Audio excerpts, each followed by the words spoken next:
You all remember Uncle from Another World and how many of us absolutely love that show that aired, in the previous seasons, and we had to wait a good long while for the episode to come out? Well, despite all the constant issues that plagued Uncle from Another World, it legitimately was a fantastic show with some good comedy elements, great characters, and it did have some serious elements to tell. However, there was one thing that this series reminded me that I wanted so bad, as someone that is a really big fan of just isekai, to just transported to another world, or reincarnation stories. There's one thing in particular I've always wanted, and it's not done often, which is sad, because I feel like it's such an untapped area of storytelling, at least like a big area that could really be dived into and expressed in many different unique ways. And that area is the reverse isekai. For instance, a character that, let's say, completes their journey in some shape or form in their previous life, and then they transport to modern day history, like modern day world, like Japan, etc., and they have to experience the world once again. A good example of this from a previous series I watched that kind of tried to dive into this a little bit was Cautious Hero. And I love Cautious Hero for that. Cautious Hero is legitimately great. Hopefully one day we get a season 2. Please, one day may we get a season 2. But anyways, what I'm trying to get at is that this series plays you. It really plays you like a fiddle. And I felt played. I felt like at one moment I thought I was understanding the story beats of where the story was going, and then the next moment, it literally pulled the rug from underneath me, and I was just like, oh, this is the type of series it is. And let's dive headfirst into it. What is going on here with Dead Mount Death Play, and if it is something that might actually interest you. So, the beginning of the series has a traditional fight. You have this very epic battle going on. You have what appears to be like the main character going in, defeating this boss-like entity, this world-ending event, so to speak. The entire premise of the beginning of the episode is just basically that. We get even a little bit of a flashback, kind of revealing maybe some motivations to the characters, etc. And I'll talk more about that in a second. But we get this whole beginning sequence of finding out that our main character, or we assumed was the main character, fighting this dark god, this dead god, so to speak, that is a necromancer. As the fight unfolds and we get a little bit more information, kind of find out, what we thought was the MC, he has these eyes that have a very similar power. He is also technically a necromancer. He is someone that is capable of resurrecting the dead and bringing them back. So basically, if you like the concept of soul leveling, like, arise and all that type of stuff, you're probably going to like this series. I'm just going to straight up say it. If you like that concept, you probably will like this. But let's go a little bit further.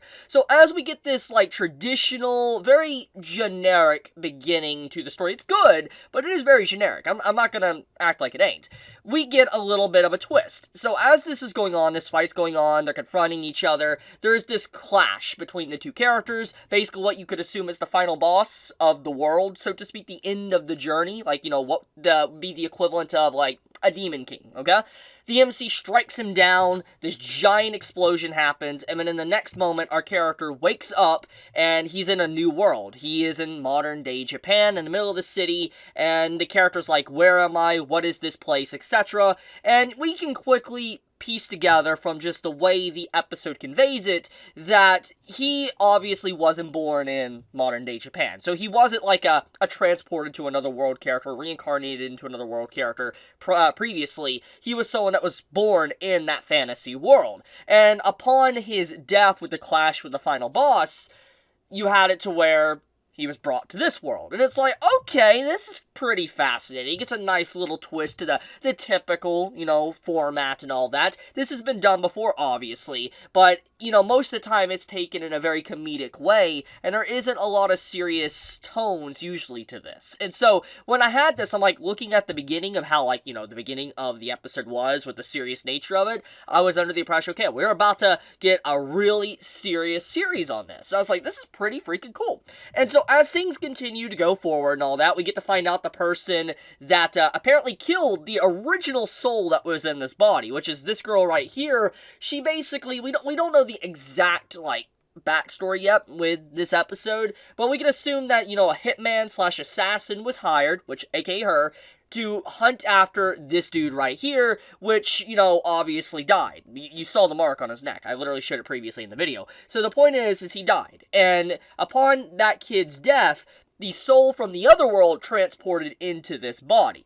So that's what happened. So if we're going on a limb to assume anything, most likely the soul of the kid here maybe went to the other world. So literally a reincarnation story. So what's going on here with this twist is basically implying that, in stories where a character, they get, let's say, hit by truck something, okay? Like, truck or whatever comes in, they hit the character, they die, they go to the next world or whatever. Well, the way this is implied is that most likely the kid that died, he did get transported to another world, but, someone else died at the same time and got put into this body. So I do like that little twist. That's at least what this scene implies to me. I could be wrong there, but that's what I got from the way the sequence of events was done. But anyways, as it carries on, basically, she's like, oh, I killed you, you obviously are not dead, well, let me finish the job, and you have a whole chase sequence going on throughout the episode of her trying to get rid of this guy. And you're probably wondering, okay, so if this is like the hero that obviously stopped, like, basically the final boss, he should be okay. Well, obviously, this new body, he doesn't really have magic, he's a normal average build, this isn't his, body he was born in, so to speak. So he doesn't really have access to his abilities, etc. And as it carries on, basically, it looks like he's about to die. And she has him cornered, but then he's in an area that's had a lot of deaths from the Yakuza and all of that, and basically he starts to see spirits of the deceased. And in this moment, you're like, oh, so our main character, he's going to be using necromantic-like abilities, because, it was implied in his fight against the dead god that he was capable of that. And so you're like, oh, okay, so this is what's about to happen. But then, this giant arm comes out, and basically when this giant arm comes out and you see this scene, it's like, wait a minute, this isn't the hero. Like, wait, hold on. This is not what the hero was. And when we saw this, you're like, did the final boss just get reincarnated into a different world? And I'm just like, wait a minute. That's pretty freaking cool. And in this whole sequence of events, when you see this scene, what I assumed at this moment, before it was officially confirmed, I assumed that maybe their bodies swapped. Maybe the dead god was in the MC's body for whatever reason, and then, the MC was in this new body, but somehow using the abilities of the final boss, but that's not the case. The final boss did get reincarnated in another world, and, like, the whole sequence of events is pretty freaking shocking, and then it leaves a lot of mysteries, because he starts talking about how he wants to obtain what he always wanted, a peaceful life, etc. It's like, when you think of the fight we got at the beginning of this episode with the character fighting like this deity, so to speak, like Grim Reaper, it's just like, you would assume this isn't a good guy. But when the character starts spinning off that, he wants a peaceful life and all that, it's like, okay, maybe the flashback that was at the beginning of this episode that we got was actually misleading. The whole flashback was straight up misleading, and it was actually the creature, the final boss, that was actually having a flashback. That's definitely a possibility. Because technically, we didn't really get to see the original body of this entity. We only saw a brain, basically, in a jar. Or, I forget what it's called. It's a device for liches and stuff. I forget the exact thing where they bind themselves to a jar or whatever. But, anyways, we didn't get to see the original body. So, for all we know, that flashback could have been about him. And I'm led to believe that.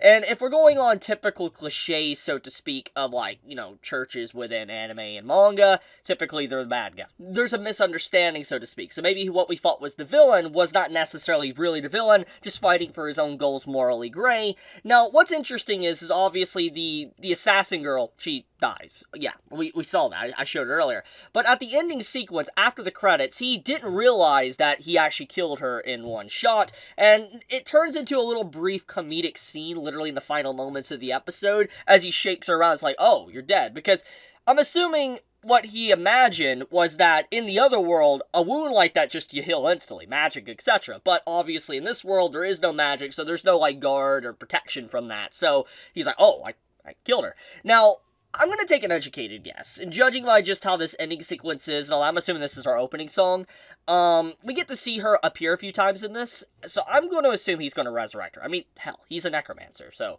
it wouldn't be far-fetched to assume he's going to bring her back. I'm just going to assume that. That's a very easy and educated guess. So she's a yandere character.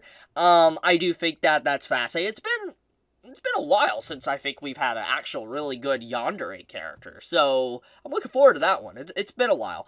So yeah, Dead Mount Deathplay.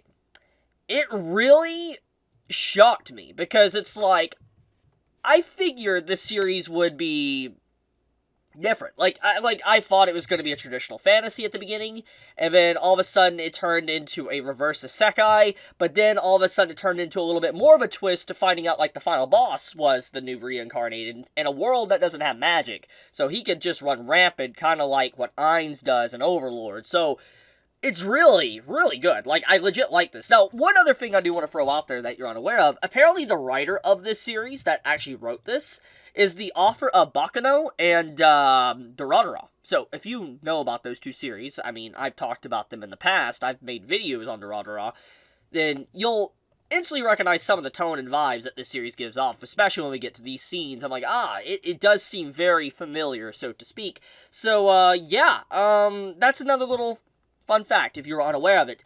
I'm going to continue watching this show. I really liked episode 1 more than I thought. I went to this show, honestly, not really expecting much. I was just like, the beginning of it was very bloody and edgy, and I was like, oh, okay, I mean, cool, but, is that going to be it?